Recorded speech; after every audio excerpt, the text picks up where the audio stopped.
Hi again, welcome to BizTalk. That's my great pleasure having me today. How are you? Hi, thank you. I'm very good. What about you? Well, good. Thank you for coming.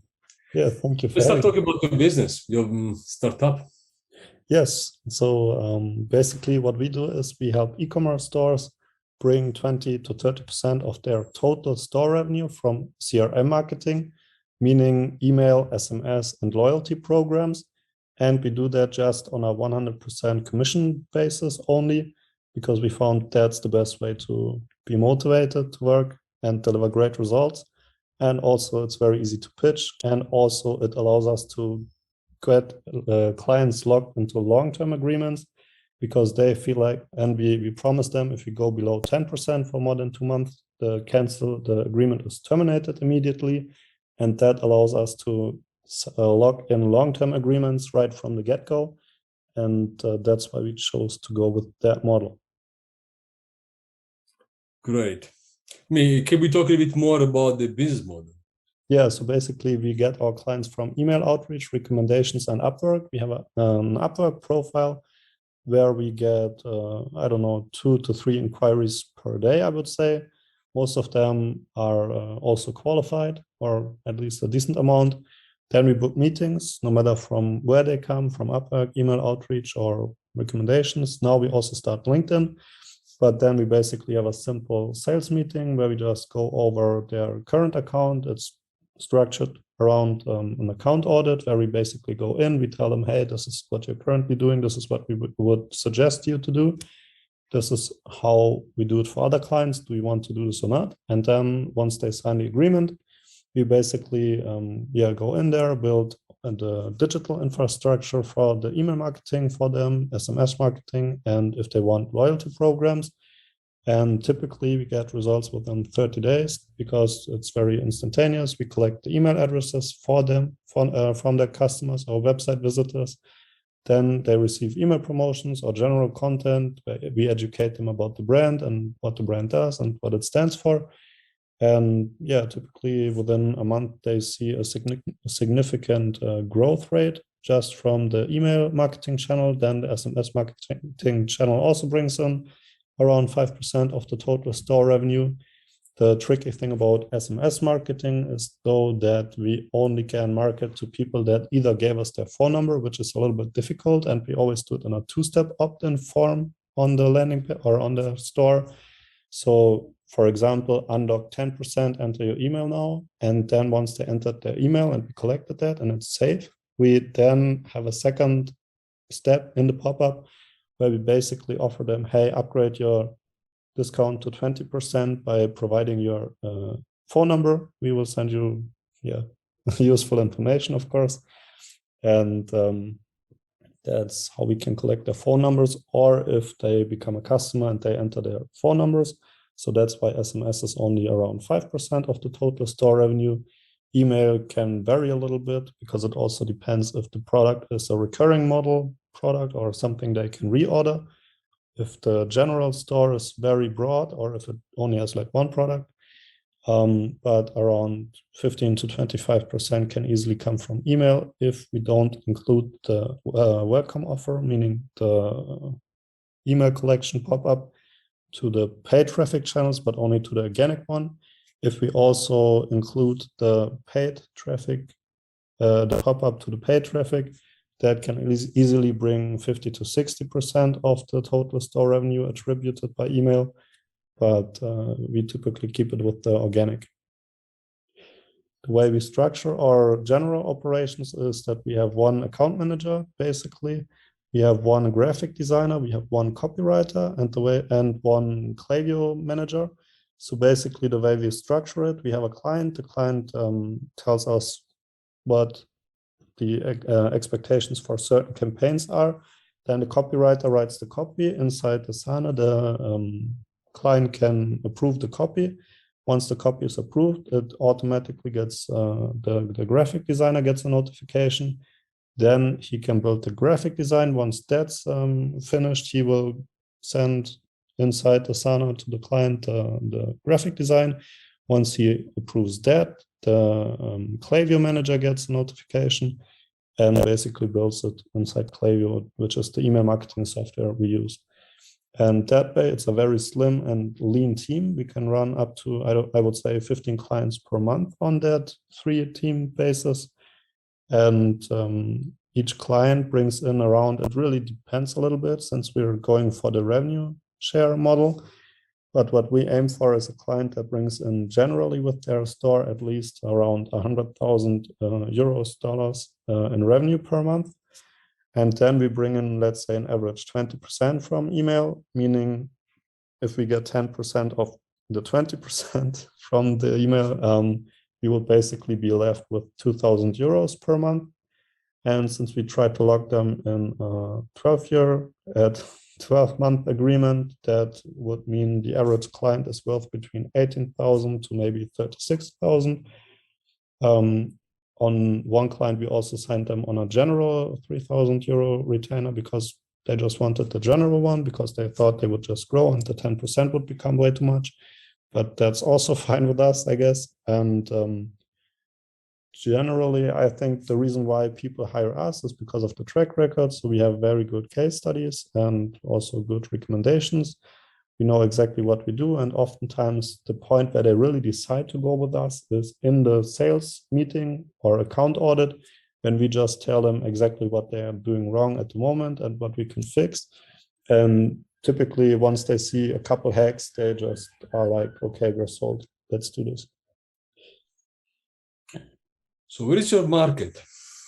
The market is basically between the German-speaking language, the German market. So basically Austria, Switzerland, and Germany.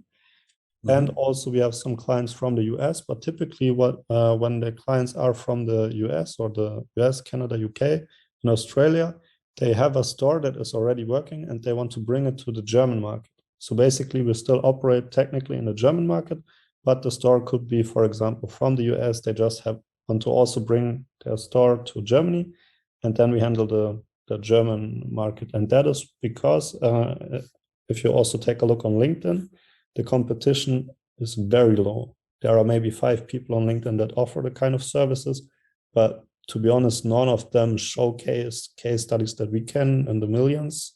And that's really why I lately decided to just go full into the German market, because the US market is just very competitive. Another aspect of our market is that we now just try to enter is 18 plus markets, meaning wine and vapes, for example, because they can advertise on Facebook, Instagram, LinkedIn, Google.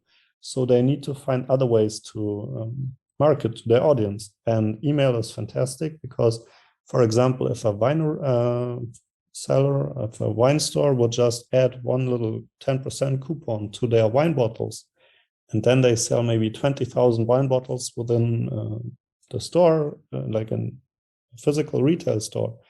And then a percentage of the people that would receive the bottle, see the discount code, they would just go to the website, want to reorder, use the code, and that way we have their email address, and also we can engage them to use the store.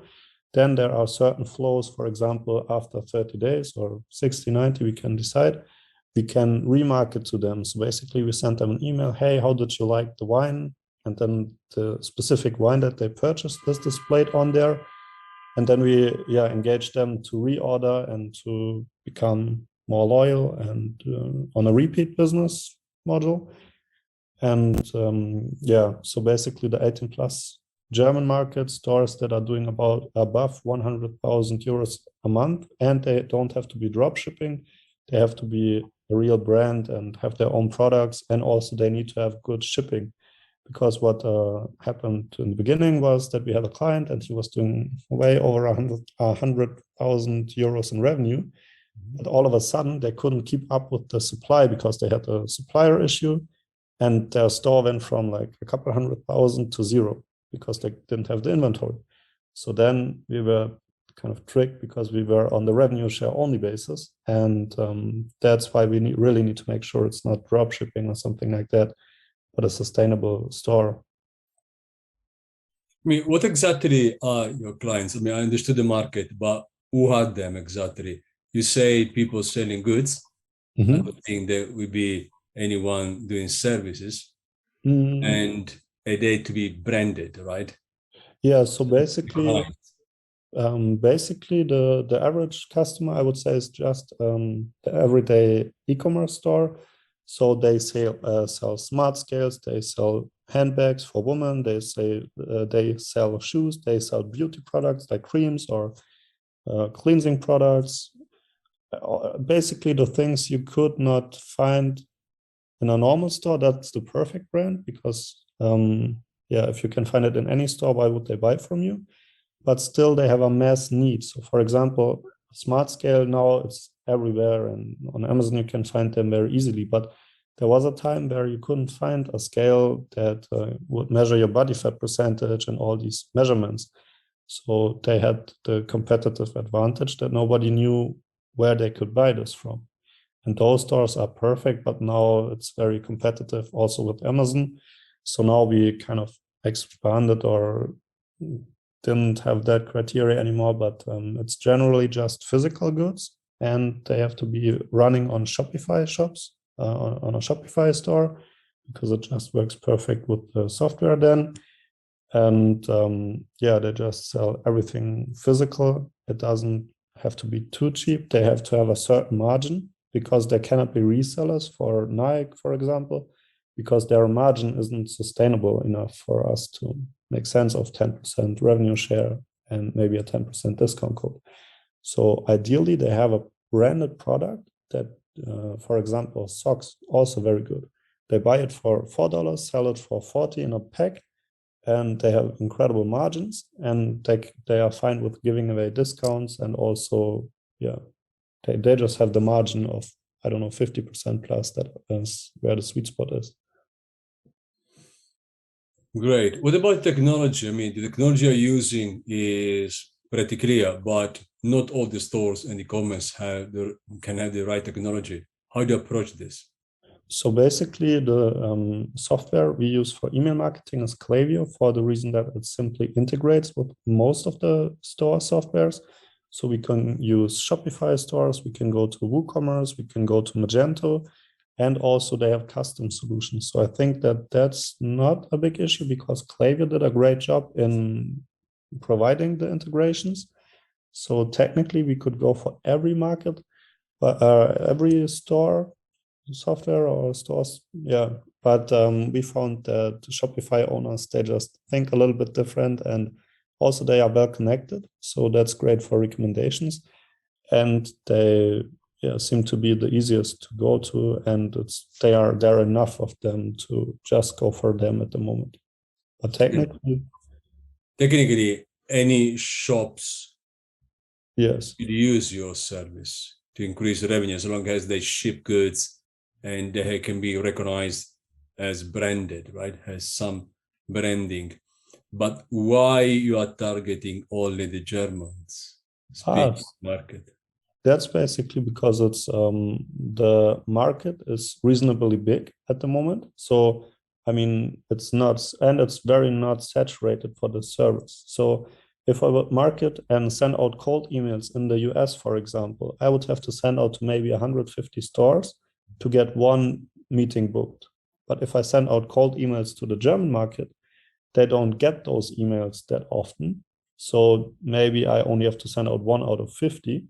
And that's the reason for now. But technically or generally, we could definitely also target other markets, and the big, for English speaking markets, wouldn't be a problem to target them or also to fulfill them. I also have clients from there. But to get those clients is just harder because it's more oversaturated almost. But the problem is the language, and the problem is how do you approach them, okay? So which means if you have too many competitors, of course, they will be overwhelmed by this cold email, and they are going to just bin. But if you go into markets where competition is not that high, can be the language the next problem? Yes, so the way I typically handle this is just by hiring a translator that speaks German or English, and also the language that I want to enter the market. And there are great copywriters, they can translate the copy. And so far, I didn't have any issues with that. So, for example, we had for an Italian store, we had this type of issue or challenge that we just didn't have anyone speaking the language. But as I said, we have the graphic designer, we have the copywriter, and we have the Klaviyo general manager, the technical part. So we only had to find a copywriter for that, and then he told the designer in English how it should look like or which text has to go where. But it was very easy to go into those markets also. Not a big problem at all. Within a day, we had the copywriter. Within a week, we had everything running. I'm curious, how do you scale your business? Yes. Because it's not a normal business. I'm not going to talk to founders every day running business like yours, because you do not have your proper identity. And but as I can see, you have very good technology and you provide money to others, which means a lot. I don't charge anything except what you eat, what you get, right? Yeah. You deserve it because they made 100, and from the 100 you get 10. So, but how do you scale it? How it can be scalable your business? Yeah, so basically there is, for example, one of the competitors that I'm also was working for as a freelancer in the beginning. They are two guys. One is like 20 and one is 21, I think now. So very young. And they but they brought their agency up to a point where now they have around 40 clients that all pay them between 2,000 to 3,000 euros a month. And the fulfillment side of things, because I know their numbers very well, and I also know my numbers, so I know it's similar. The fulfillment side of things is that you basically pay between 30 to maybe 40%. It's like the entire operation cost, including all salaries, including all software, including everything technically. And the way you scale it is you just sign more clients, because if you, with a team of 3 people, you can have 15 clients very easily per month. 15 or 50? No, 15, 1-5. Okay. So basically the way they scaled it was they just hired like 3 designers instead of 1. They upgraded to 3 Klaviyo managers and to 3 graphic designers. And then they also hired a project manager to manage this. But that's their team. And they just started reaching out via cold email very aggressively. So they send out, I don't know, 2,000-3,000 emails, maybe 5,000 emails a month now, very targeted to their audience. Because, for example, there is a lead provider that is called Store Leads, and then you simply go there and you select your criteria. So it has to run on this. The shop has to run on Shopify, for example. It has to be created at least 1 year ago, and it has to have a certain revenue estimate. So they estimate the revenue, and because I also checked with my clients, they are very accurate. So that's where you get the leads. And then what they do is they have virtual assistants from the Philippines or something, and they just find, with a scraping tool, they find the email address of the founder. So first of all, they find the founder because they read the about or the imprint or something. Then they scrape the website for the founder's email address, because they don't send to the info ad, only to the, I don't know, Massimiliano address. And then they send a very personalized first line telling them, hey, Massimiliano, I saw your store, I don't know, and give them a compliment, a very personalized one, just for them to get the email and that they read it. Then they provide some case studies, and then they offer basically, a free account audit or something like that. And that's what they do all day long. And then people book a call into their Calendly, they take the sales call, close them, and that's how they win their clients. That's the only thing they do, plus recommendations. And I think that that's very easy to model, actually. And the way to scale is to just bring in more and more clients. And I think in general, it's a numbers game. If you send out 50,000 emails to like personalized emails a year, you will probably get 500 customers. And 500 customers, meaning 2,000 to 3,000 a month. And because it's on revenue share, they typically like to agree on 12-month agreements. It's very easy to scale the business while not breaking it, because it's also very easy to find graphic designers and copywriters. Not very easy, but reasonably easy. And then if you have good SOPs, you can train them for a day or two and they know exactly what they can do or have to do. So I did this myself. It's very simple. And the other option to scale this is basically to acquire other agencies. So if they also have an email marketing agency, they want to sell it and you just acquire it, or the assets, the agreements, that's the other way. And I think that would be way faster probably. But also, yeah, you just need the capital for that and the knowledge and to have the transaction in a proper way. Oh, it's perfectly right. When it comes to, you say Germany, and after I think English-speaking countries, okay? Mm-hmm. This word should be the next. And maybe countries where you can't find too many competitors, okay? Mm-hmm. Doing the same stuff as you are doing.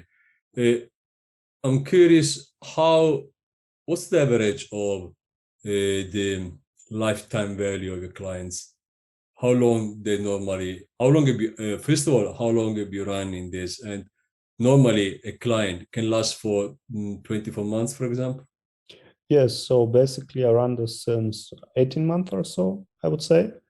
And I have one client that just started right from the get-go that is with me for the 18 months, and generally they can stay very long. And now I changed the model because I was also trying to just consult businesses or stores in the meantime, and I figured that doesn't work out too well because they just need too much information and they just can't figure it out themselves.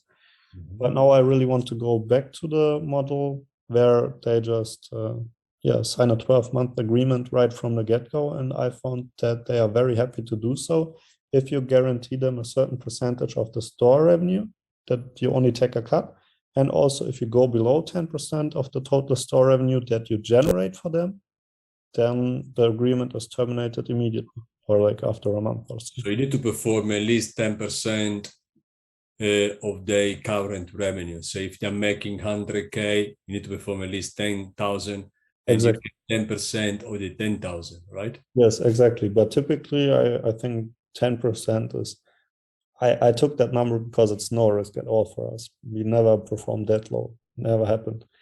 And typically it's between 20 to 30%, also depending a little bit on the month. So for example, during Black Friday, Cyber Monday, around this time, we just blast out a lot of campaigns with big discounts. So the revenue from email is very big in general. But I would say that they can definitely stay for 18 months, 24. But at one point, if they grow too big, they want to hire in-house. If I'm not paying anything except on success, okay, what's the point to me to interrupt you? Only if I want to bring in-house. Yeah, that's the only reason basically, or if we don't perform. But I think it works like a charm also because there's no risk to the business owner to sign this agreement because either we perform or they don't pay, and they only pay on what we perform. So they know it's a 10x ROI in general, because they get 10 times more revenue than what we cost because we only take 10%, and that's above industry average. So I also think about maybe raising it a little bit, but 10% for now is working good. I mean, honestly, 10% or 10% increase, which means going to be, is still very low. Mm-hmm. And you have some room for maneuver, right? Maybe you can even go to 20 and still a very good price. Yeah. If you 20 is nothing because it's 20% of 10% increase. Exactly. It's not that much. Are you raising any funds now? So not at the moment. The only thing the reason why I'm thinking about it is, of course, I just know from the fulfillment side of things, I have everything figured out. I have certain SOPs. I know how to train people, how to onboard them in a very short period of time. But basically, during the time I started this company, I just focused on delivering results because I felt that's the most important thing to build a reputation and case studies. But I didn't think about scaling at all. I was just thinking, okay, let's sign some clients, get great results, and then the word will spread. But of course, that's not a big scaling strategy. And now I want to, because now I have every system and process in place, that I know once I get more clients, maybe if I would get 10 more clients tomorrow and 10 more clients next month, I know I could handle them and fulfill at a very high success rate, or basically the performance would not be less if we would sign 10 more clients. But now what I really need to do is get this outreach system in place and just bombard complete markets with emails, cold call them and tell them, hey, we work on a 100% revenue share basis. What is your current percentage of the email revenue? Is it below 30% or 20%? We would love to have a look, and only if we can improve it, you can hire us, but we will give you at least some tips in the account audit. And then, we just take the account audits and go from there. But I think if I had all the meetings booked in my calendar, like 3-4 a day, I'm pretty sure I could scale this for 1 year without breaking the business, because the systems are in place. I know how to hire copywriters. I know how to hire graphic designers. We have SOPs, like everything is perfectly ready. The only thing I need is sales meetings. That's my biggest weakness in the business. That's the weakest link. And that's my main concern. And that's why I also consider not just raising a lot of money, but I'm also very interested in having someone coming on that knows how to get those meetings booked on scale and automated, or in a way, scalable, basically. So that's the main concern and main reason why I'm looking for this opportunity at the moment, because that's what's missing. Where are the money going to? Upgrading the technology and hiring people? Just marketing, basically. So hiring virtual assistants, then providing them leads, but the leads aren't that expensive, but just hiring virtual assistants that basically email 100 people a day per virtual assistant, and maybe 3-4 of those. And I don't know, we would have to calculate depending on the amount, but it would just go in marketing and appointment setting. As I said before, let me describe you like tech enabling revenues more than companies, right? Because you can apply many. And why? Because you know better than me, investors, when they give you money, they need some money back, right? One day. And it's very important that your company grows and grows very, not only organically, but grows very well, right? Strongly. And now my question is, why investors should invest in your company? How do you think one day they can walk out? Because if they give you money, probably they don't want to be with you all their life. So basically, for the exit, I mean, generally, I don't plan an exit or to sell the company. But of course, that might be one scenario that might occur depending on a lot of factors. Another scenario could also be that it would be interest only, which is not that interesting to investors, I guess, but might be an option. Another option would be that they just invest their money first. Then basically I pay it back kind of as a loan, but then they still keep the equity, get a certain percentage, and get a certain percentage also from the recurring revenue. And I think the most interesting thing on this deal is that it's based on recurring revenue, and that it's scalable, first of all, but not to a point where it's like Facebook scalable, but more like you can grow 100% year on year. But it's recurring revenue, so you don't have to find new clients, or basically, you just have, I don't know, 50 clients, 100 clients that pay you 2,000 every month, and the money comes in. The profit margin is very good, so there's a lot of room for marketing, for hiring consultants, whatever, to even grow faster, to run ads. And I think that those might be the options for investors to either take like a loan, which I don't think is interesting. But what's your margin? Around 60 to 70%, depending on the language also. So for example, to find an English copywriter is cheaper than a French one. To find, to hire someone full-time for Klaviyo for the account management is also cheaper than to just hire them on an hourly basis. But I would say 60 to 70% is for sure. Let me close. I mean, you are an entrepreneur, and where do you see yourself in 5 years' time? I think I would, in the perfect world, I would just have this agency grown to a point where the clients are basically in the thousands, and also where we acquire other agencies and put them all together under one brand and basically hire, because that's also one of the interesting things about the agency model. If you acquire a Facebook ad agency and they have, let's say, 100 customers, then you can probably upsell 50 of them on your email marketing services. So if you combine them, and also a certain percentage of the email marketing, you can sell them your social media ads. And that's where the fun really begins. If you buy one e-commerce email marketing agency, one paid ads, one for YouTube, one for Google, I don't know, and combine them all and cross-sell between those companies, and just optimize also the expenses, because you don't need certain expenses 4 times, for example, accountants, etc. And that's where the fun really begins, and that's what I'm going for. Julian, thank you so much for coming to BizTalk. It's been a very great pleasure for me having you, and very much good luck for your startup. Yeah, thank you very much for having me, and it was great to talk to you. Thank you. The pleasure is mine. Thank you very much.